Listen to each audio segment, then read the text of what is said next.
I'm gonna get my money's worth out of this Spyro costume.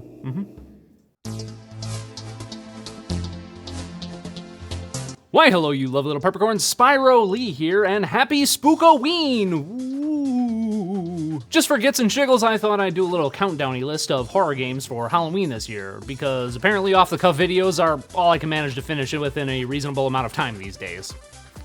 But I'm not just going to be counting down a list of my favorite horror games. No, that'd be too easy. Too easy for me. So instead, I challenged myself this past month to find 10 free horror games worthy of my ultra-refined and never incorrect gamer god taste. And holy crap was it hard, because while there may be a lot of free horror games out there certainly aren't a whole lot of good ones, with most of them being nothing more than run from Spooky Thing 3 down Dark Corridor 2 to reach Jump Scare 1. And while there's certainly nothing wrong with this type of game, I don't really consider them to be horror games. They're more haunted house games in my mind. They may have horror elements, but they're mostly a funhouse experience rather than horror in the truest sense. So don't expect to see a whole lot of this type of jump scare laden game on this list. So with that out of the way, let's kick things off with a game that has a lot of great ideas, but broke both of its legs while trying to stick the landing.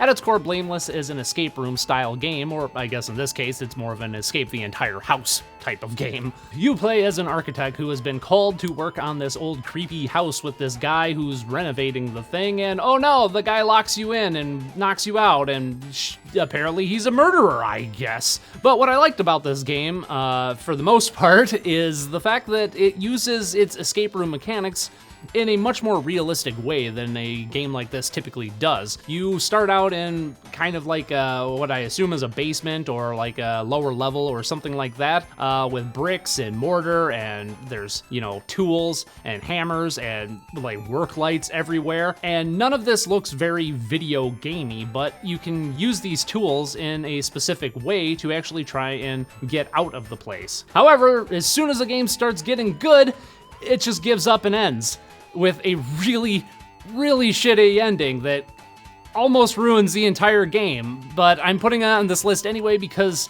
most of the game is actually really enjoyable. It only lasts about a half hour or so, maybe a little longer, maybe a little shorter, depending on how good you are at solving environmental puzzles and thinking out of the box with ordinary tools.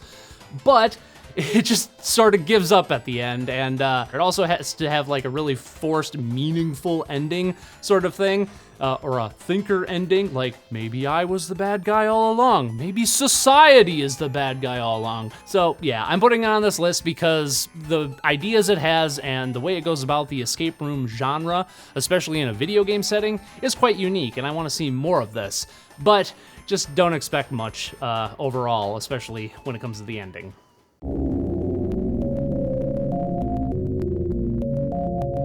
The SCP Foundation, if you don't know, is a sort of like alternate reality communal storytelling thing where there's these things called SCPs. It's like an object or a creature or whatever that has some supernatural abilities to it. I'm not doing the SCP mythos justice by any means, so sorry SCP fans. The game revolves primarily around the original SCP, SCP-173, which is this sculpture made out of rebar and concrete and Krylon brand spray paint that somehow moves like the weeping angels from Doctor Who whenever it's not being looked at, and it likes to snap people's necks at the base of their skull or just strangle them. But what's interesting about this game in general is the fact that it has a blink mechanic, since you need to maintain eye contact with this thing anytime it's in the same room with you, otherwise you'll instantly die. It makes it all the more tense by having this blink meter that constantly goes down and forces you to blink at certain moments, giving you essentially an in-game explanation for why you can only look at this thing for so long. And I think that's what's really incredible, not only about the SCP Foundation and the SCP Containment Breach game,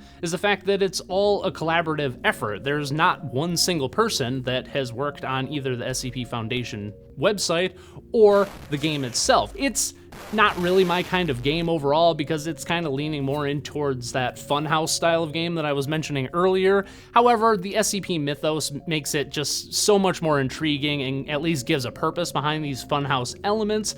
So while it's not my kind of game overall, it is still an enjoyable experience that I think a lot of you will actually enjoy. So check it out if you haven't, because it's absolutely free, like every other game on this list. It's kind of the whole point here. Trick or treat, trick or treat, trick or treat for Halloween. Trick and Treat is a lighthearted little RPG Maker style game that you can find on Steam that I really enjoyed. It only lasts about a half hour to an hour, again, depending on how good you are at solving environmental puzzles, but that half hour to an hour that you find is really enjoyable and really gives you a nice spoopy Halloween vibe to it. This is a horror game, but it's more what I would call children's horror. If you've ever read like Scary Stories to Tell in the Dark or In a Dark, Dark Room or something like that, I would say that this is kind of in that vein. It has really dark atmospheric stuff at its core, but it's played off more in a lighthearted, childish way rather than being, you know, in your face with the horror elements and reminding you just how shitty the universe can be at times. That isn't to say that it doesn't have some really creepy moments, because it does. It's just that the tone of these moments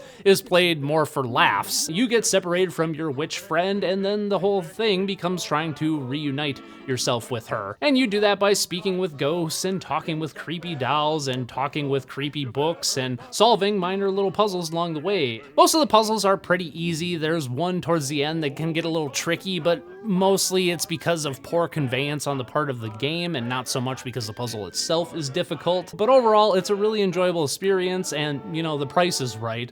So I would say check this game out if you like RPG Maker games especially, and especially if you're looking for a more lighthearted Halloween game to play this year.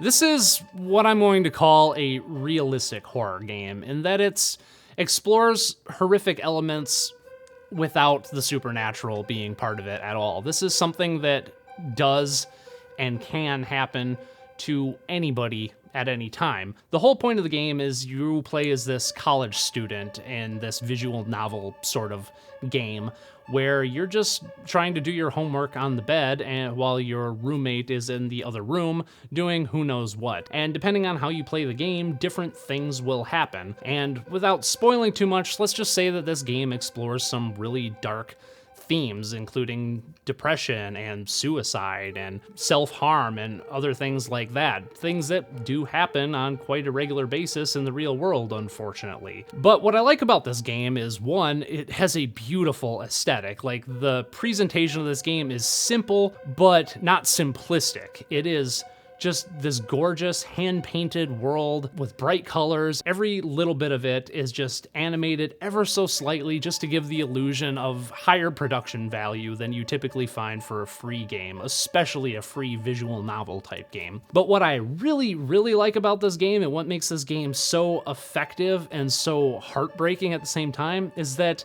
depending on the mundane choices you make in this game, terrible things can happen, not for any reason other than you just happen to be in the wrong place at the wrong time, or you happen to be in the right place at the right time if you get one of the better endings. And that's what's most terrifying to me about this game in general, is how realistic it is and how realistic it portrays such a hard topic. You know, in any other game, this would just be played off as the entire purpose of the experience, but because there's so many dialogue options and so many choices you can make, even though it's still technically within the visual novel sphere of game, I would say, overall, it comes across as more like a choose-your-own-adventure. It feels more like you're playing a little snapshot of a young woman's life than anything, which I think is why it's such a powerful game. So it's not horror in the truest sense that it's like, you know, all spoopy Halloween spooky stuff,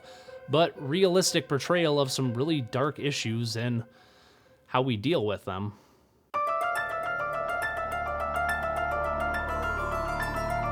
When I was a kid, I read a lot of the Goosebumps books, like a lot of other 90s kids.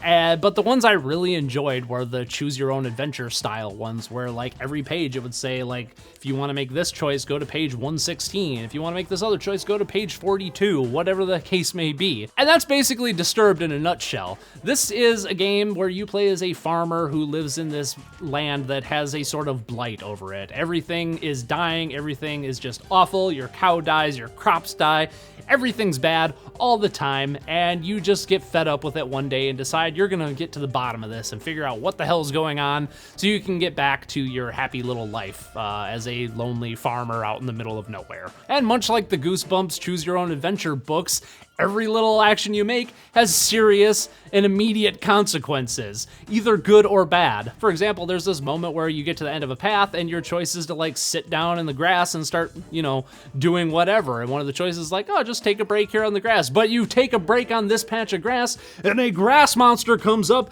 and pulls you under and you immediately die. But then you go back to your last save and it's no big deal. Or you can just start the game over from scratch and, make better choices this time. But the more the game goes on, the more it stops feeling like a choose your own adventure style game and more like a Dungeons and Dragons campaign. Like the more you go, the more choices you can make and the more places you can go. And then it adds another layer on top of that where not only are you in a Dungeons and Dragons style, multiple choices everywhere you go sort of thing, but now it's got like a layer of point and click adventure stuff where you have to find a certain item to do a certain thing in a different location. And by the time the game is over, it's just like, straddling 15 different genres that all revolve around role-playing. I honestly didn't expect to have such a strong role-playing element in a free visual novel horror game. That kind of blew me away. And that's what I really like about this game. It has a really strong art style, a really great atmosphere, really excellent writing. So yeah, this is one of those games that I sat down to play not really expecting much and ended up really, really enjoying. In fact, there's a sequel to it that costs like $1 that I'm gonna play within the next couple of days because I was completely blown away by the first game and I want to support the developer, so I'm gonna buy that game. I also, shot him $1 on Steam because it's one of those games that it's free, but if you like it, you can toss some money at the developer, and I highly recommend you do because Disturbed is fucking awesome. Not the band though. The band's pretty bad.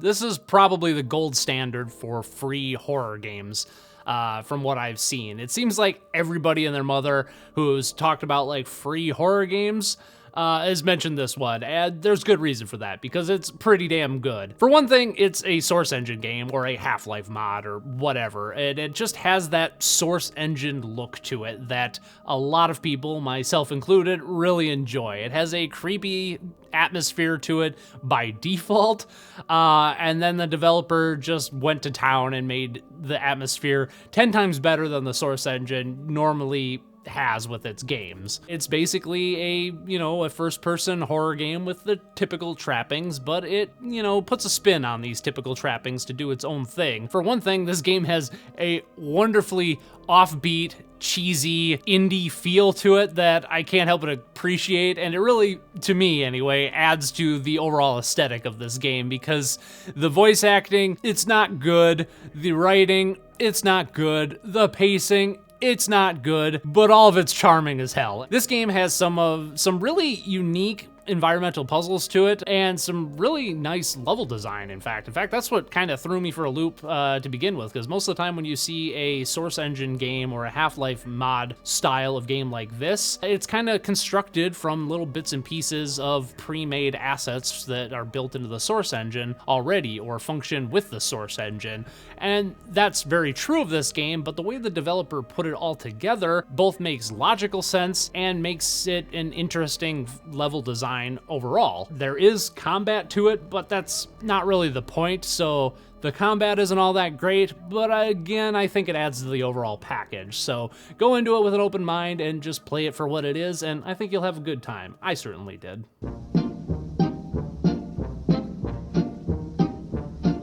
Here's another RPG Maker style game for you that features some more of that children's horror that I was talking about with Trick and Treat.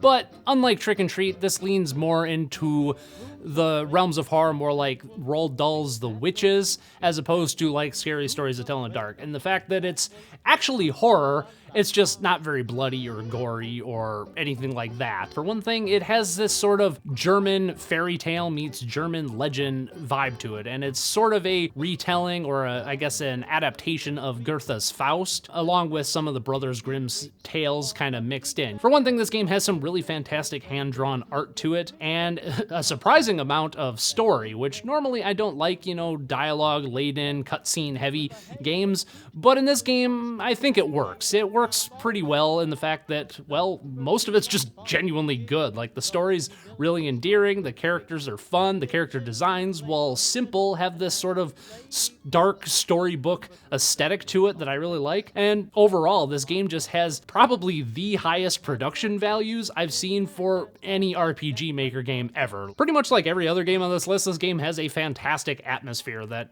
just pretty much makes it all from start to finish. And the game really has nice puzzles and a nice art style. It's all really well done, and this game just comes together to create an extremely enjoyable, dark fairy tale experience that I can't recommend enough.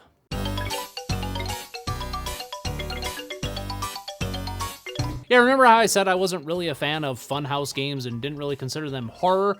Well, this is an exception to that rule, because while Spooky's Jump Scare Mansion is exactly what it sounds, a game full of jump scares, the way it utilizes those jump scares invokes both a nice Funhouse aesthetic and later on some actual horror comes into the mix. The whole point of the game is that you go into this mansion, you meet a ghost by the name of Spooky, and there's this sort of lighthearted challenge to make it through 1,000 rooms of the mansion alive. And that's basically all the setup you need. Each time you go through these rooms, you go down long hallways and all this, and every once in a while, a little thing will pop out of the wall to give you a little spoopy jump scare, but it's usually like a cutesy little ghost or a cutesy little pumpkin or something like that. But then as the game goes on, it starts turning more from a Funhouse game into something more akin to SCP Containment Breach, because you start going into different parts of the manor that Spooky herself doesn't seem to know about and didn't seem to intend for you to make it into these locations at all, or didn't even know that they existed. And you start coming across some actual terrifying monstrosities that you must run from, or, solve minor puzzles, or find a key, or do something to escape from them. And then you'll get back into a little area where it's like, pumpkins and ghosts popping out at you. Probably what I find most interesting about this game is the way that it makes just walking through an empty room both an enjoyable and rewarding experience. Because the whole point of the game is to make it through 1,000 rooms without dying, every empty room you come across ends up, giving you this sense of relief, the sense of release of tension that is something you don't see. Like, normally when you come to an empty room in a video game, it's boring, it's tiresome, it's clearly a spot where the developer just sort of gave up and just, yeah, whatever, move on to the next thing that I actually spent all my time on. But in Spooky's Jump Scare Mansion, an empty room is like a reprieve from both the cutesy horror and, the horrific monstrosities that actually exist in this game. So even when nothing's happening, it's still an extremely engaging experience, which I find just incredible. I actually played this game when it was called Spooky's House of Jump Scares, but unfortunately the developer had to change the name due to some, trademark issue or something like that. Somebody threatened to sue them, so they changed it to Spooky's Jump Scare Mansion, and the name's grown on me. I used to miss the Spooky's House of Jump Scares, but now I really enjoy Spooky's Jump Scare Mansion, and I think you will too, so check it out if you haven't.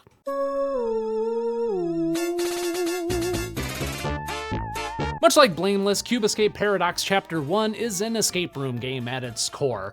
However, where that game broke both of its legs while trying to stick its landing, this game wins a fucking gold medal because it is probably the best escape room game that I've ever played. This game, like so many other escape room style games that came before it, kind of toes the line of having to think really, really far outside of the box in order to solve its puzzles. However, it stops short of the moon logic that you typically see. Everything in this game is extremely logical and makes plenty of sense once you actually figure it out, but getting to that logical making sense solution is a tricky endeavor nonetheless. But what I like most about this game is the fact that it's a sort of mixed media project. The game itself is actually only one part of a larger project. The other part of that is an actual short film that completely explores the exact same setup and the exact same themes and the exact same puzzles, but within the medium of film, which is really interesting. Like, if you've watched this channel for any length of time, you know how I talk about the medium of video games and what their strong aspects are,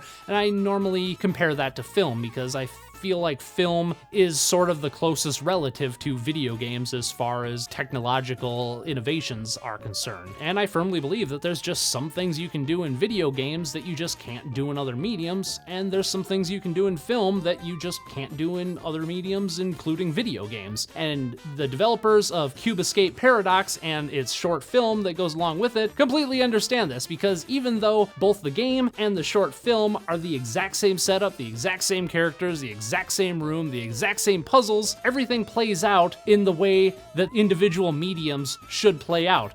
Everything in the game is super interactive and super logical, and it's all about solving puzzles, and everything in the film is all about visual storytelling and setup and invoking different feelings through different lenses and camera angles, and it's just beautiful. Cube Escape Paradox, Chapter 1 and its film, and I'm even gonna go out on a limb and say Chapter 2 is great, even though I have not played it yet, is just an amazing project. It just shows such a strong understanding of mediums in general and what their individual aspects can do to convey a specific story and themes and all that, and I just can't get enough of it. Definitely play this one. It's just a really fantastic game, not even just because it fits the theme of this video, but it just happens to be a genuinely great game that I highly, highly recommend.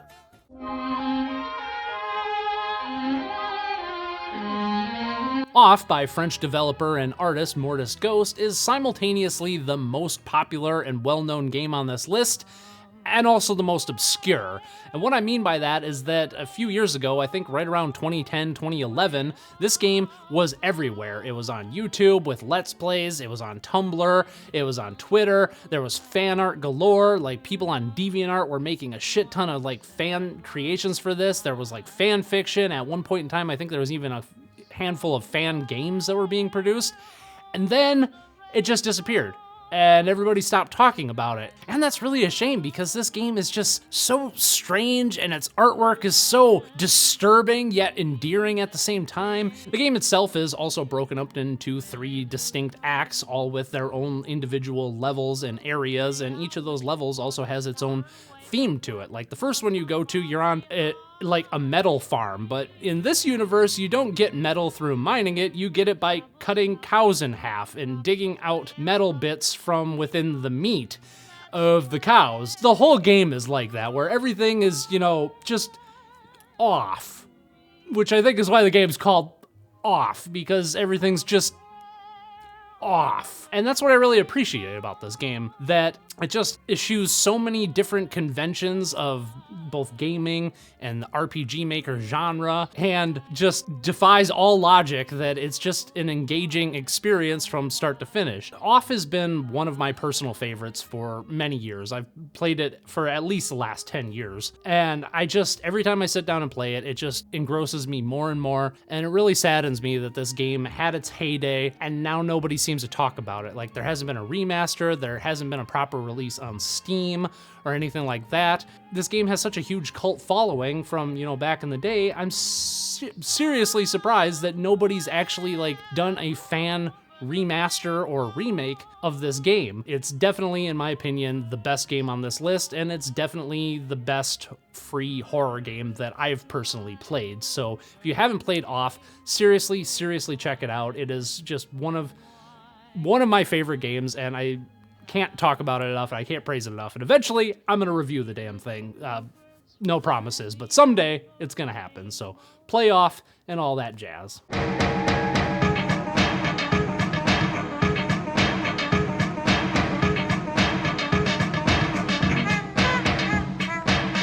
So there you go, 10 free horror games for you to check out this Halloween. Links to all of them in the description box below. And what are some games that I missed? Because there's probably a bunch more free horror games that are actually worth a damn, so let me know if you guys have found any that I should check out. Who knows, maybe I'll do another one of these next year with the games that you've recommended. Until then, I'm Spyro Lee, and happy Halloween.